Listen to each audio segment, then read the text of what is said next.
La historia de la Iglesia en sus diferentes etapas o capítulos ha estado muy marcada, muy determinada por el desarrollo de los diferentes concilios que se han ido dando. El último de ellos ha sido precisamente el Concilio Vaticano II, que podemos ubicar en la línea del tiempo como aquel que se desarrolló entre 1962 y 1965. Lo inicia o bien se encarga de la apertura el Papa Juan XXIII y lo concluye, lo lleva a término ante el fallecimiento del Papa Roncalli, el Papa Pablo VI.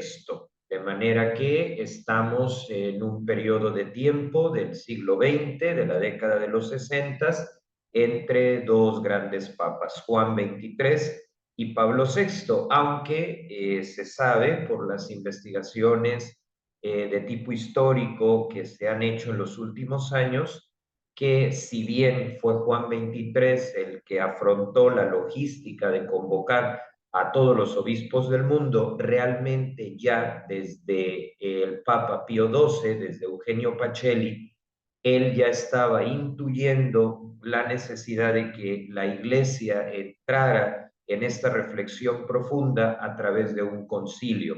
Este último dato es poco conocido y es importante ponerlo sobre la mesa porque existen voces críticas entre algunos sectores de la Iglesia con el Concilio Vaticano II y que cuando han expresado su inconformidad, pues siempre anteponen la figura de Pío XII con la de Juan XXIII, algo que yo considero totalmente equivocado, porque la intuición original del concilio está desde Pío XII. Por lo tanto, y aunque respeto las diferentes opiniones, las distintas voces, no es lógico anteponer o generar una antítesis entre los dos, siendo que ambos estaban de acuerdo en la necesidad de un nuevo concilio porque la realidad social a nivel mundial estaba cambiando y lógicamente se planteaban nuevas preguntas, por ejemplo, en cuestiones relacionadas con bioética y que sin un concilio difícilmente se habrían podido abordar. Bueno, eso a modo de introducción y para ir entendiendo de qué vamos a hablar. El título de este video es La espiritualidad de la cruz y el Concilio Vaticano II.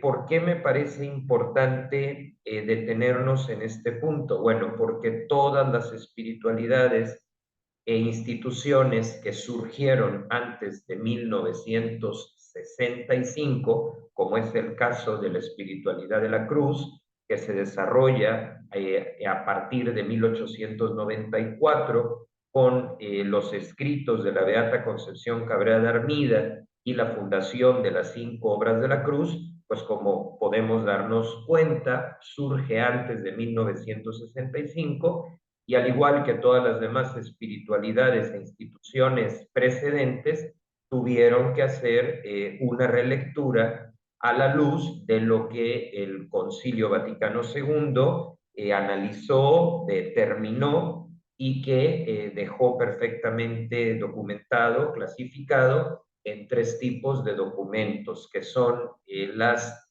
constituciones, las declaraciones y los decretos. Lo que voy a hacer en este video es precisamente ver la conexión que hay entre la espiritualidad de la cruz y lo que el Concilio Vaticano II concluyó. A mí me parece que de entre todas las espiritualidades, aquella que supo intuir de forma previa lo que luego los padres conciliares lograron concretar con el rigor teológico y que se necesitaba, pues ha sido la espiritualidad de la cruz. A mí me sorprende positivamente, claro, que en diversos puntos de la Lumen Gentium, de Gaudium et Spes y otros de los documentos del concilio hay una clara relación con los acentos que Concepción Cabrera de Armida fue planteando en sus escritos y que imprimió en las obras que ella fue fundando, que fue inspirando y que son 5: el apostolado de la cruz, las religiosas de la cruz del Sagrado Corazón de Jesús, la alianza de amor con el Sagrado Corazón de Jesús, la fraternidad de Cristo sacerdote y los misioneros del Espíritu Santo.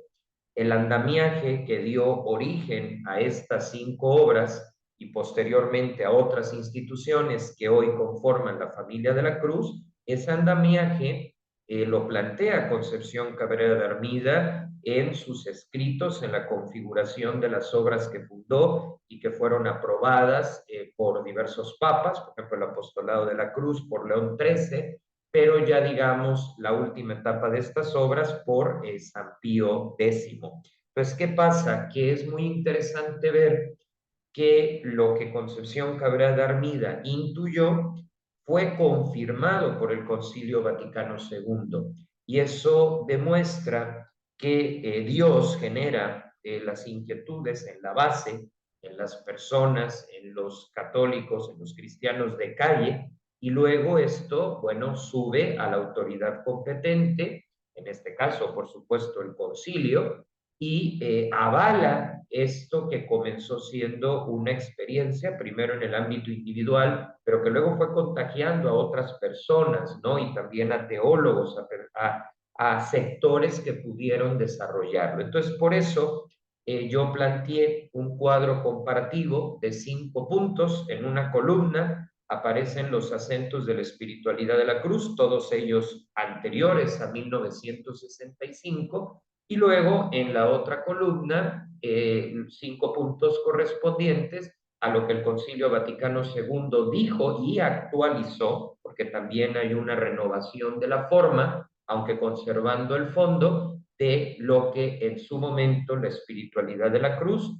preconciliar fue planteando, y que bueno, es una riqueza interesante cómo se dio esta renovación de la forma manteniendo el fondo, la hermenéutica de la continuidad, que para mí es la clave de lectura correcta del Concilio Vaticano II para mantener ese respeto por los otros concilios, porque obviamente la Iglesia no empezó en 1962, sino prácticamente en el año 33, ¿no? Cuando Cristo, Jesús, la instituye en Pedro, en los sucesores, y en la primera comunidad cristiana, ¿no? Entonces, realmente la hermenéutica de la continuidad es lo que vamos a estar viendo en estas 2 columnas que se nos plantean y que nos permiten entender cómo este concilio preparó a la Iglesia para las interrogantes, para las crisis, para las dificultades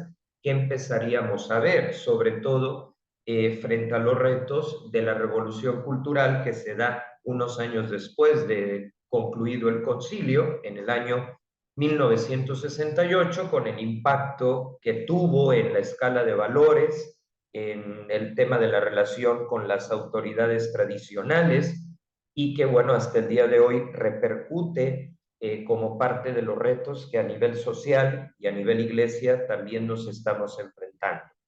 Antes de seguir adelante, quiero hacer una precisión sobre el Concilio Vaticano II. La primera vez que yo subí un video sobre el Vaticano II en este canal, recibí algunos mensajes de católicos que me decían que como yo era demasiado joven, no me había dado cuenta de cómo el concilio pues había provocado, según ellos, el cierre de seminarios, la venta de iglesias, etcétera. Entonces, en atención a esos comentarios, yo siempre los leo. Sí quiero primero poner sobre la mesa que, bueno, yo como católico, por supuesto que acepto todos los concilios que hemos tenido y desde luego que yo soy pues un defensor del Concilio Vaticano II. Evidentemente sé que hubo coincidencia de fechas y que pues este hecho tan terrible de seminarios vacíos, de la proliferación de diversas lecturas teológicas que provocaron pues que la iglesia tuviera etapas de secularización, de cierre, de falta de vocaciones. O sea, soy consciente que eso ha existido y todavía se está dando y tenemos que dar una respuesta articulada.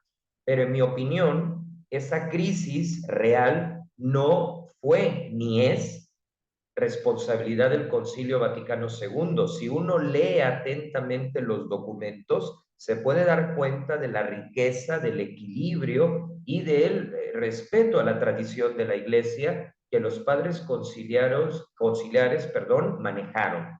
A mí me parece que el origen de la crisis nunca ha estado en el concilio, sino en lo que ciertos interlocutores autoproclamados dijeron que decía el concilio.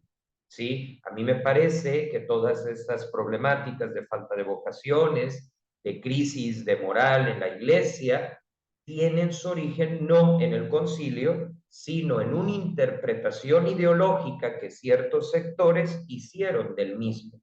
Porque, repito, si uno lee Lumen Gentium, si uno lee Gaudium et Spes, encuentra realmente una coherencia total con lo que Jesús ha enseñado y nos da pautas prácticas precisamente para renovar la identidad de la iglesia y que surjan vocaciones y que haya un despertar. Entonces, desde una valoración positiva del concilio, continúo con esta explicación. Bien, la espiritualidad de la cruz obviamente surge en el propio Evangelio cuando Jesús el Viernes Santo extiende sus brazos en la cruz y da su vida por la humanidad, ¿no? Y reabre las puertas de la salvación, ¿no? La entrega total de Jesús en la cruz, ahí es cuando surge la espiritualidad de la cruz.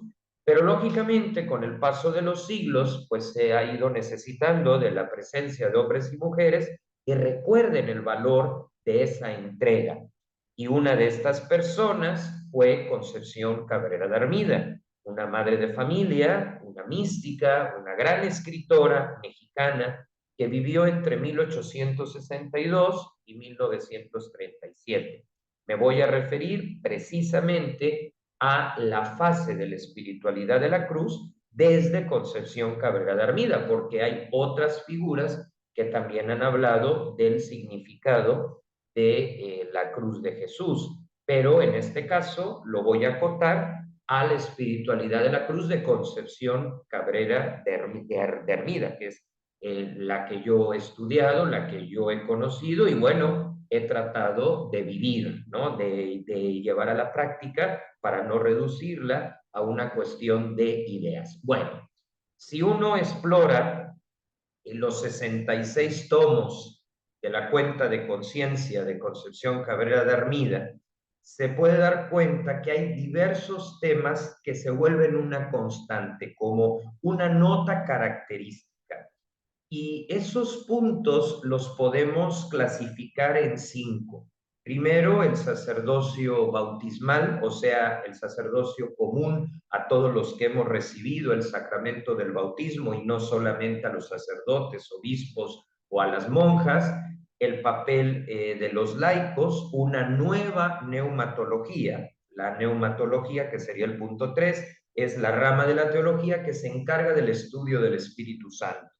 Luego, el sentido de iglesia y un quinto punto que en Concepción Cabrera de Armida se presenta de forma germinal, que es el compromiso social y que ella vivía, por ejemplo, tejiendo en los momentos de invierno ropa para abrigar a los niños de la calle, de la periferia de la Ciudad de México, pero que luego otros miembros de las Obras de la Cruz van a llevar a un nivel ya más corporativo, es decir, con colegios enfocados a personas necesitadas, con organizaciones no gubernamentales que ayudan a construir casas cuando se produce un terremoto, que ayudan, por ejemplo, en las zonas agrícolas a mejorar las técnicas de cultivo desde un enfoque sustentable. Pero el compromiso social, el pasar de la fe a las obras está presente en los escritos de Concepción Cabrera de Armida. Bueno, pues estos 5 temas que son clave a la hora de hablar de la espiritualidad de la cruz, que es uno de tantos caminos que existe para seguir a Jesús, para seguir los valores prácticos que nos dejó el Evangelio, pues estas son las 5 máximas, ¿sí? Y Concepción Cabrera las empieza a desarrollar específicamente a partir de 1894. Estamos en el siglo XIX, en el contexto de San Luis Potosí, que es una de las 32 entidades que forman la República Mexicana, ¿no? Entonces ella, desde su experiencia de fe, pues se va dando cuenta que estos puntos, pues obviamente estaban, porque a lo que Jesús enseñó ni le quitamos ni le aumentamos, pero se habían pasado por alto, ¿sí? No se les ponía el foco que había que poner. Entonces, pues ese es su aporte, ¿no? Como por ejemplo, siglos antes San Ignacio va a dar el aporte de los ejercicios espirituales, o Santo Domingo, el valor de la predicación, o Santa Teresa de Ávila, que va a renovar la vida religiosa, el estilo de la clausura, en fin. Concepción Cabrera de Armida, como laica, como madre de familia, pues ella, desde lo que vive cada día, va a decir, esto está en lo que enseña la Iglesia, pero falta enfatizarlo porque lo hemos olvidado o porque no lo hemos profundizado.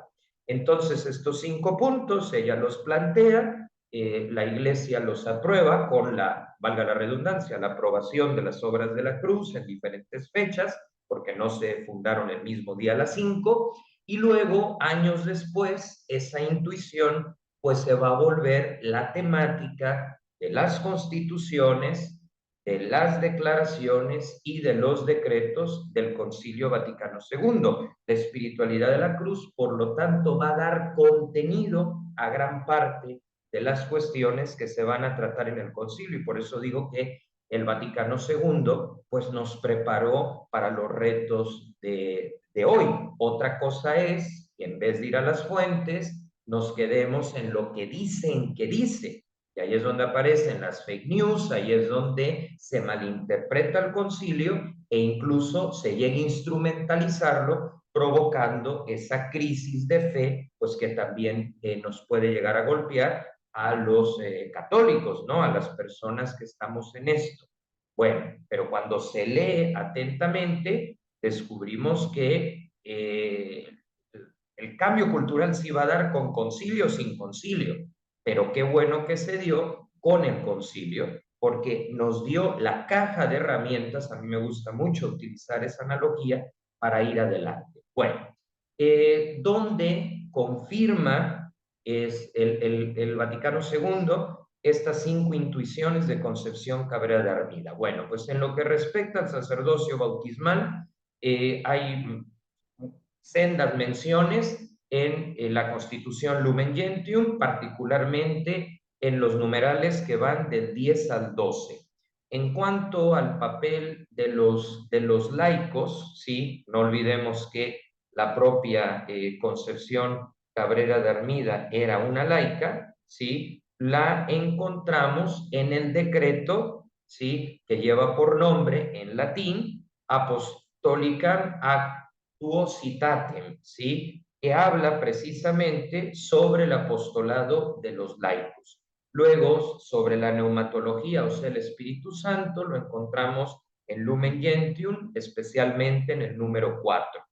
Sobre la iglesia, la eclesiología, pues prácticamente en toda la Constitución Gaudium et Spes, y ya la parte del compromiso social, de la responsabilidad incluso política, la encontramos en esa misma Constitución, pero en el número 9. ¿Qué quiere decir esto? Que lo que comenzó siendo un movimiento de la vida interior termina dando contenido a los puntos que estudiaron los padres conciliares, los teólogos, los censores y los diferentes observadores, todos ellos de alta escuela, porque yo creo que una de las maravillas del Concilio Vaticano II es que coincidió con una generación destacada de teólogos, como por ejemplo el padre Congar, ¿sí? Que es de los que yo más he leído, también en aquel momento joven teólogo Joseph Ratzinger, que llegaría a convertirse en el Papa Benedicto XVI muchos años después, y bueno, diversas figuras más que pues ayudaron y contribuyeron a que pues se fuera concretando esta perspectiva de qué decía la Iglesia sobre el mundo y qué decía o qué dice el mundo sobre la Iglesia, ¿no? Bueno, ahora vamos a profundizar en el sacerdocio bautismal que plantea la espiritualidad de la cruz y la renovación o énfasis que plantea el Concilio Vaticano II. Bueno, aquí hay que comprender que hay un sacerdocio común, que es el sacerdocio de Jesús. Entendemos por sacerdocio un puente entre Dios y nosotros, entre Dios y el mundo, pero que ese sacerdocio tiene, por decirlo de alguna manera, una doble dimensión. Está el sacerdocio común o el sacerdocio bautismal, que es el que tenemos literalmente todos los hombres y mujeres que hemos sido bautizados en la fe cristiana. Sí, recuerden que el bautismo nos da la categoría de sacerdotes, profetas y reyes, o sea que técnicamente todos somos sacerdotes. Pero esa es la primera dimensión. La segunda, esa es más, digamos, acotada, es el sacerdocio ministerial, que es exclusivo de los varones que reciben el orden sacerdotal, que es uno de los 7 sacramentos. ¿Sí? De tal forma que Concepción Cabrera de Armida lo que trae a colación es que si bien está el sacerdocio ministerial que se acota a ciertos hombres que sienten esta llamada, que pasan el proceso de los seminarios de admisión y demás, existe otra dimensión de ese mismo sacerdocio que viene de Jesús y que nos hace a todos protagonistas, colaboradores, partes activas de la historia y del desarrollo de la iglesia, porque en tiempos de Concepción Cabrera de Armida se veía mal que un casado, por ejemplo, se involucrara con el desarrollo de la iglesia. Se pensaba, y lamentablemente en algunos lugares todavía hay esta idea,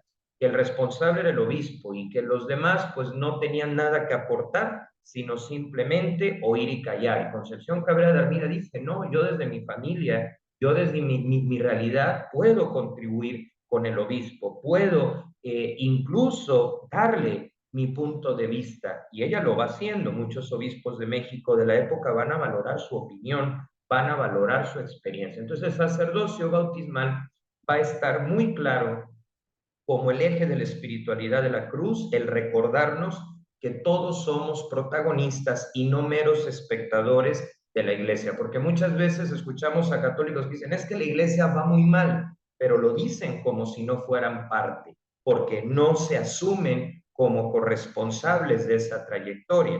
Entonces, este primer acento lo recoge Lumen Gentium y voy a leer brevemente uno de los puntos para que vayamos entendiendo cómo el concilio lo comprendió.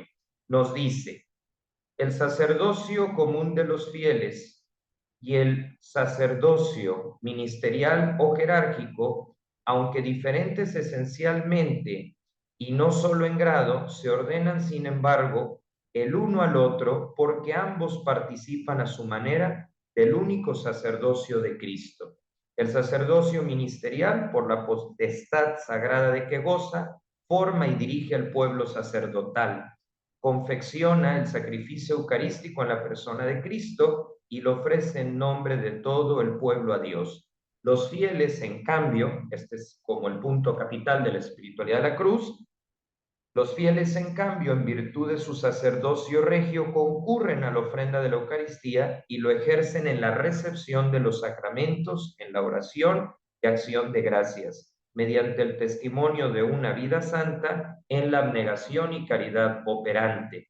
La traducción de esto es que al ser bautizado pasas de espectador a protagonista. Cuando digo protagonista no me refiero en el sentido de que me aplaudan, en el sentido de robar cámara, sino de un liderazgo basado en el servicio y no en acaparar la atención. Esto es algo importante porque había el reduccionismo de que incluso si te casabas, estabas en un nivel menor en el camino de la fe, en el camino de la santidad, casi no contabas.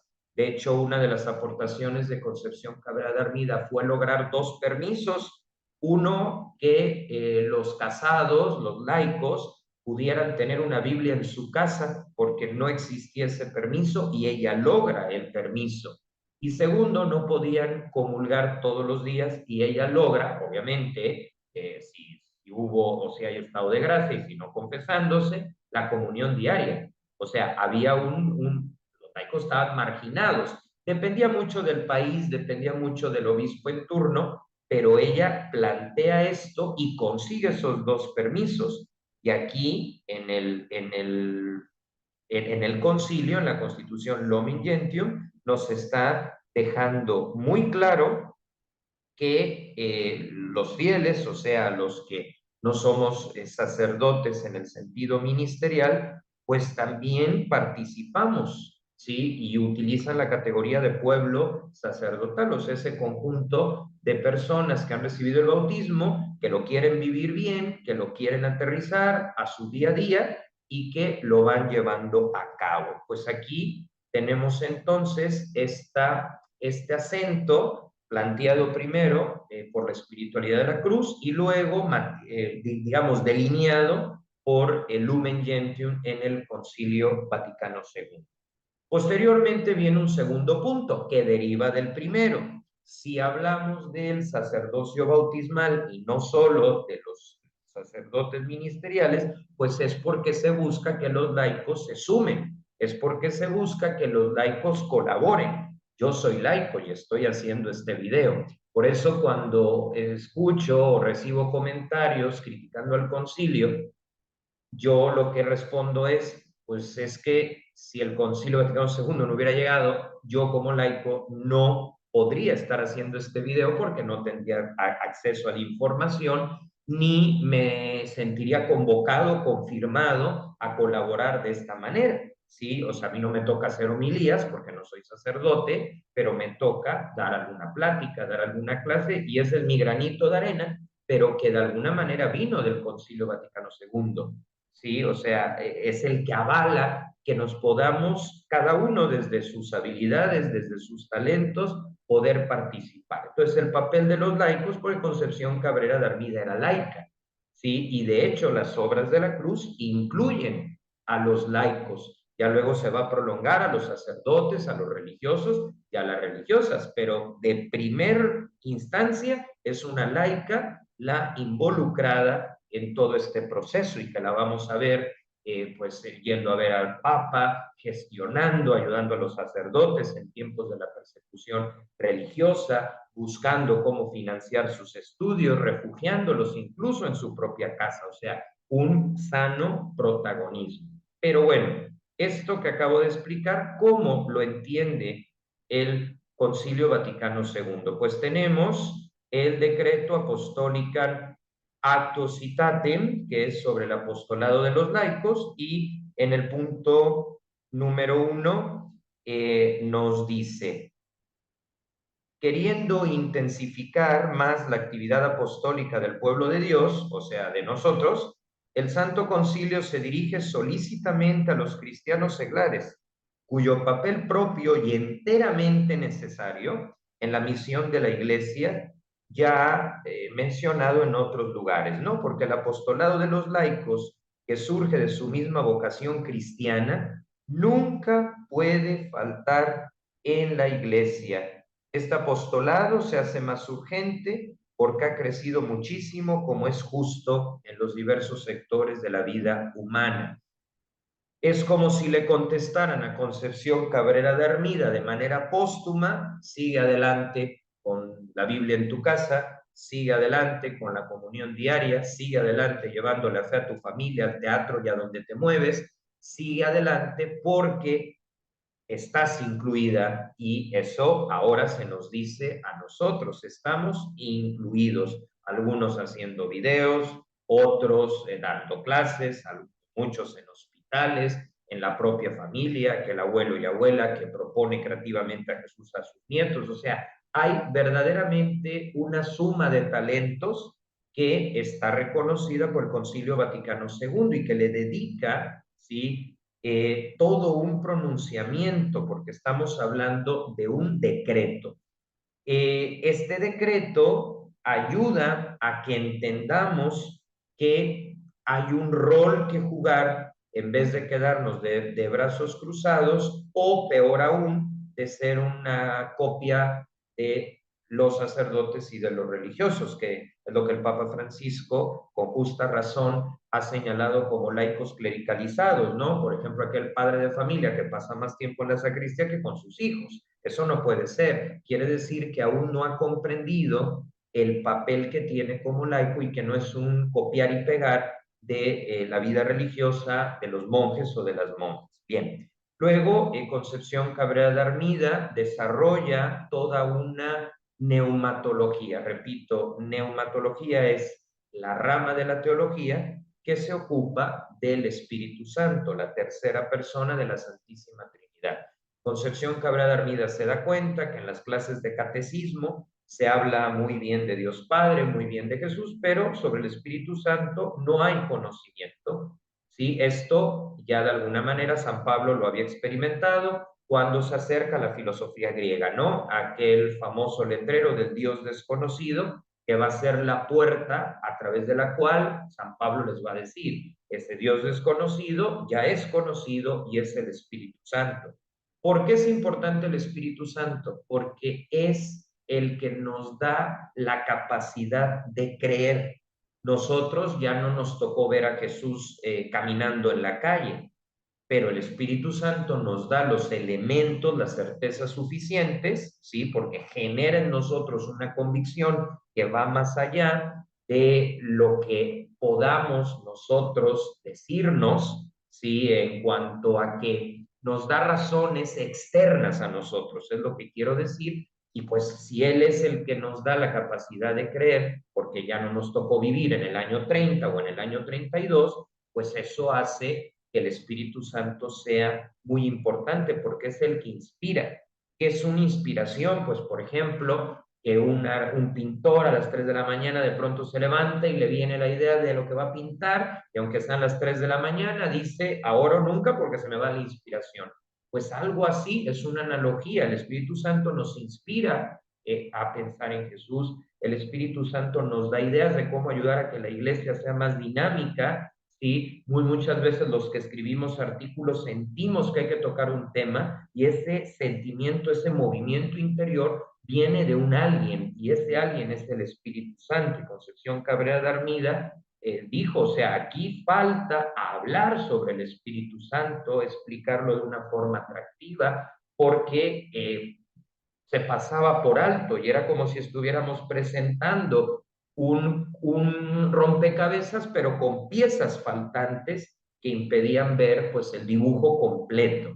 Y Lumen Gentium, en el número 4, recoge pues esta observación y la verdad es que del 65 a la fecha el Espíritu Santo ha ido tomando, por decirlo de alguna manera, el protagonismo que le corresponde. Claro que aquí hay que hacer una distinción entre el Espíritu Santo visto por los grupos carismáticos y el Espíritu Santo visto por la espiritualidad de la cruz.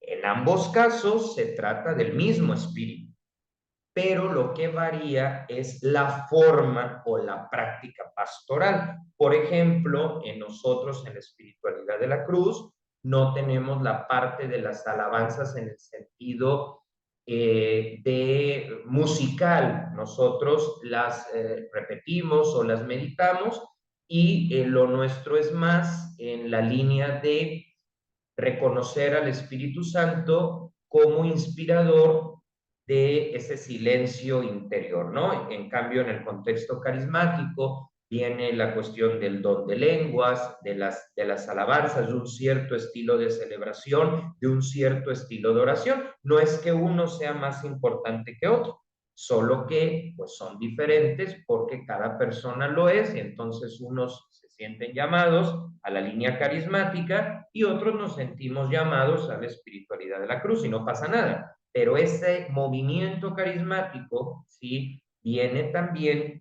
de esta nueva neumatología que Lumen Gentium retoma en el punto número 4 y en otros aspectos. El estudiar más al Espíritu Santo y el incluirlo en las oraciones, en la vida de la iglesia, que no es que no estuviera, pero había que releerlo, había que explicarlo en términos que las personas lo pudieran entender mucho mejor. Y eso es otra consonancia entre la columna de la espiritualidad de la cruz y la del Concilio Vaticano II.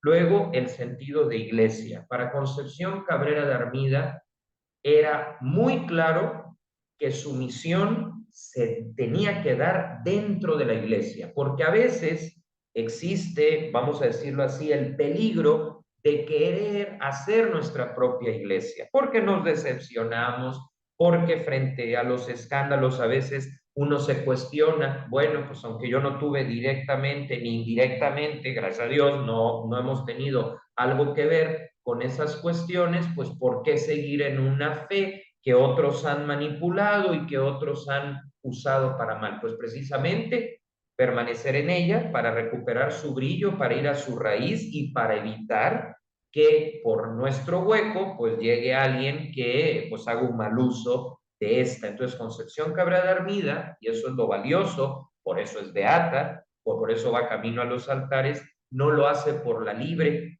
no lo hace creando una alternativa, sino que se pone de acuerdo con los obispos mexicanos, ¿sí? Y en común acuerdo con los obispos, muchos de ellos fueron sus directores espirituales, por ejemplo, Monseñor Ramón Ibarra, primer arzobispo de Puebla, un intelectual impresionante, Monseñor Luis María Martínez, un gran teólogo, arzobispo de México, o sea, esto también está en la espiritualidad de la cruz, que no somos una secta, no somos un grupo aparte, no hay un cisma, sí, que hoy lamentablemente con la polarización que estamos viviendo vuelve a aparecer el riesgo, ¿no? Y la palabra cisma, que tenemos que hacer todo lo posible para que eso no suceda, porque la oración principal de Jesús fue por la unidad. Entonces, ¿qué hace Concepción Cabrera? Resaltar que toda esta experiencia de sacerdocio bautismal, que todo esto del papel de los laicos, que todo esto de la neumatología se da en el espacio de la iglesia, obviamente proyectando a los otros sectores de la sociedad que no son de la iglesia,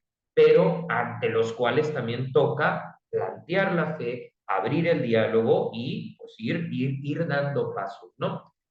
Pues Son Cabrera de Armida descubre que la iglesia es necesaria porque si nos vamos por la libre nos perdemos. La iglesia está formada por personas que tienen experiencia, que van camino adelante que nosotros y nos pueden ayudar y de hecho nos ayudan cuando tenemos duda.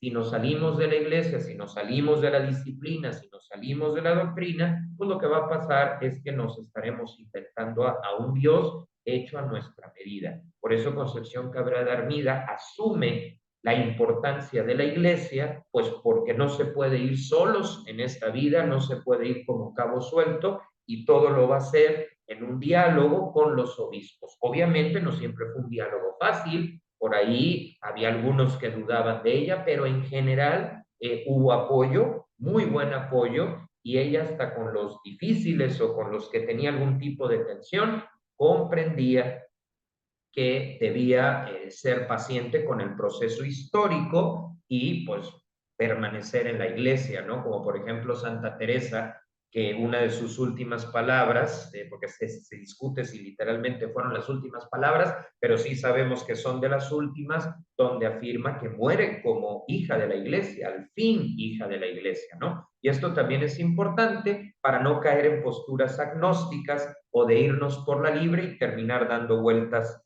y en círculos sin llegar a nada, ¿no? Y bueno, ¿quién retoma esa necesidad de pertenecer a esta obra iniciada por el propio Jesús?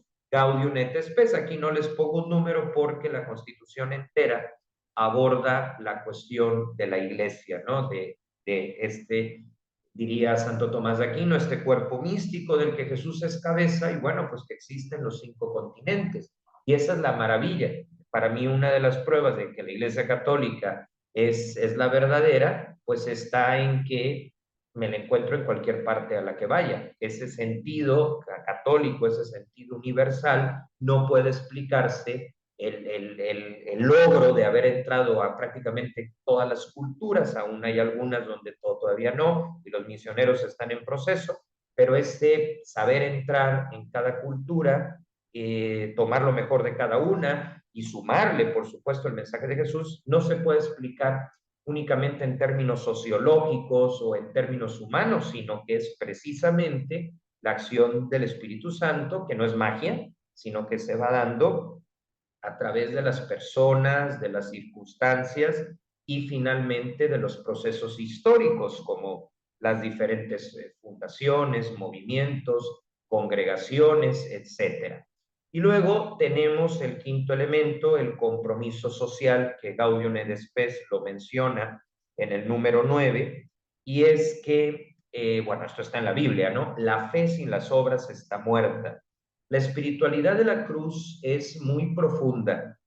Su modo característico de oración es en silencio ante el Santísimo, pero no es un silencio tétrico, es un silencio para dialogar con Dios, ¿no? Entonces es una espiritualidad muy profunda que nos lleva a adentrarnos en la oración, que no siempre es fácil, están los desiertos, a veces, pues cuando uno anda nervioso, pues no es que sean dos cosas paralelas, nuestro estado de ánimo y la fe, es una misma persona, es una misma realidad, pero es una espiritualidad muy contemplativa, ¿sí? Decía una de las fuentes de la espiritualidad de la cruz, el padre Félix de Jesús Ruller, que teníamos que ser contemplativos en medio de tareas absorbentes, porque la mayoría de los que vivimos la espiritualidad de la cruz estamos, por ejemplo, en grupos juveniles, en colegios, hay otros apostolados, pero muchos estamos en ellos y sí, son absorbentes, pero el acento de la contemplación, esto es algo muy fuerte. Entonces, está muy bien, pero el quinto punto, compromiso social, nos dice toda esa contemplación, toda esa interioridad, todo ese silencio, todas esas adoraciones frente al Santísimo, hay que prolongarlas al día a día, en el trabajo, en la familia, en lo concreto. Y eso es el compromiso social. No porque seamos activistas, no porque estemos haciendo una lectura materialista o marxista de la realidad. No, la acción viene de la contemplación, lo dice Santo Tomás de Aquino. El apostolado es el desbordamiento de la contemplación. ¿Qué es la contemplación? Ponerse en la presencia de Dios, ¿sí? Y hacerlo diariamente, ¿sí? Cada uno de acuerdo a su estilo de vida, de acuerdo a su vocación, pero el punto es que no nos quedemos únicamente en lo espiritual, sino que lo espiritual sea punto de salida y punto de llegada, pero entre una cosa y otra, las acciones concretas. Como digo, Concepción Cabrera de Armida lo empezó haciendo con las personas que trabajaban en su casa, luego lo fue prolongando haciendo ropa a los niños de la calle, luego incluso de su propio bolsillo fue generando campañas solidarias y ya luego cuando se desarrollan las 5 obras de la cruz y luego se fundan las demás instituciones, pues empiezan a aparecer parroquias, colegios, hospitales, sanatorios, casas hogar, y ya se va dando un verdadero desarrollo. ¿Por qué? Porque lo espiritual no puede perder de vista los dramas que vive la humanidad, como los feminicidios, los dramas que vive la humanidad, como el aborto, los dramas que vive la humanidad, como la migración, los dramas que vive la humanidad, como la guerra y el desempleo y tantas otras realidades. La diferencia, eso sí, es que uno no entra a vivir la espiritualidad de la cruz para ser un activista. Toda esa acción social que es muy valiosa debe nacer de reconocer a Jesús como sacerdote y víctima. Porque si lo que nos mueve es la pura actividad, vamos a caer en la rutina o incluso en la ideología. En cambio, si lo que nos mueve es una persona que vemos reflejada de todas estas necesidades, la cosa cambia. Y ese es el compromiso social que evita que terminemos siendo entes flotantes en vez de hombres y mujeres de carne y hueso, hombres de fe, pero que también se preocupan por la justicia social, hombres de fe, pero que también se interesan por lo que está pasando en las calles, lo que sale en las noticias, lo que sucede a nuestro alrededor. Incluso en los escritos de Concepción Cabrera de Armida vemos referencias a cómo estaba México en su tiempo, porque le toca el fin del porfiriato, le toca la Revolución Mexicana, le toca una serie, un desfile de presidentes porque llegaban, tenían golpes de Estado o situaciones partidistas, y ella lo menciona. ¿Por qué? Porque su dimensión mística no la desconectaba de la realidad, simplemente que le ayudaba a verla desde otras perspectivas, ¿no? Unas perspectivas más profundas, con más esperanza, y no decir, pues esto está fastidiado y así se va a quedar. Bueno, en cuanto a toda esta cuestión que tenemos nosotros, ¿sí? Del compromiso social, pues Gaudium et Spes nos dice lo siguiente.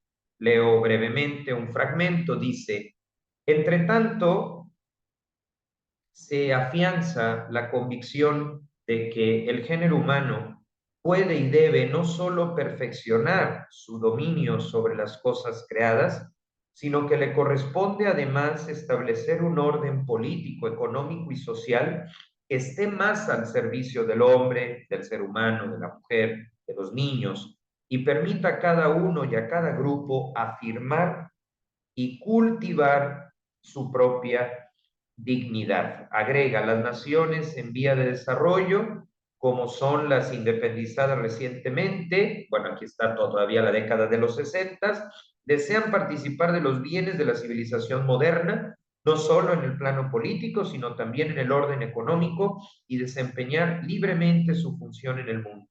Bueno, aquí nos está dejando claro que el cristianismo tiene que ver con un existencialismo creyente, ¿sí? Que no podemos mirar para otro lado las circunstancias que se van presentando. Y con eso tenemos ya desarrollado este cuadro comparativo.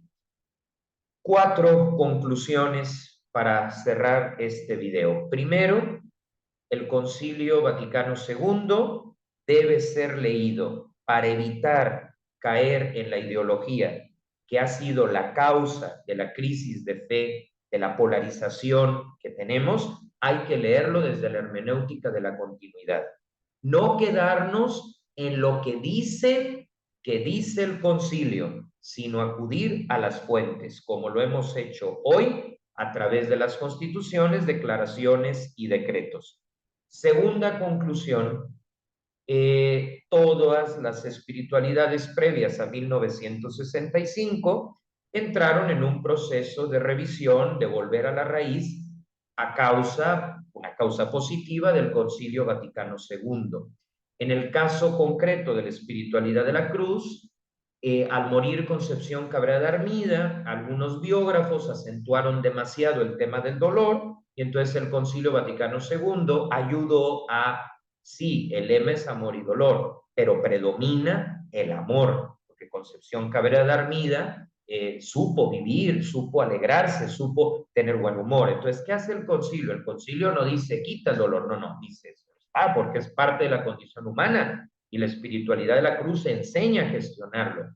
Pero el dolor no es el fin, sino parte de la vida que hay que saber gestionar, que si se puede eliminar a través de métodos éticos, acudiendo a un tratamiento, una terapia, hay que hacerlo. Y ya el remanente de dolor que escapa a nuestras posibilidades, bueno, ese sí hay que unirlo a Jesús, como lo vivía Concepción Cabrera de Armida, pero con el matiz que además era lo que Concepción Cabrera de Armida dijo: tiene que ser el amor, ¿sí? El dolor entendido como parte de la vida, pero no es dolor y dolor, sino amor sobre todo, ¿no? Entonces, estos matices nos lo dio el Concilio Vaticano II.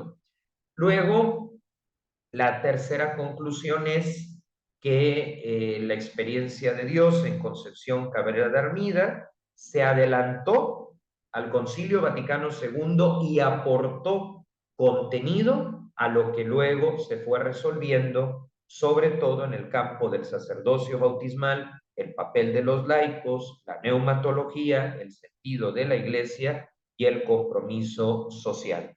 Y la última conclusión es que la espiritualidad de la cruz es profundamente contemplativa. No somos un grupo de activistas. Nuestra ley no es la sociología. A mí me encanta, yo tengo una maestría en ese campo.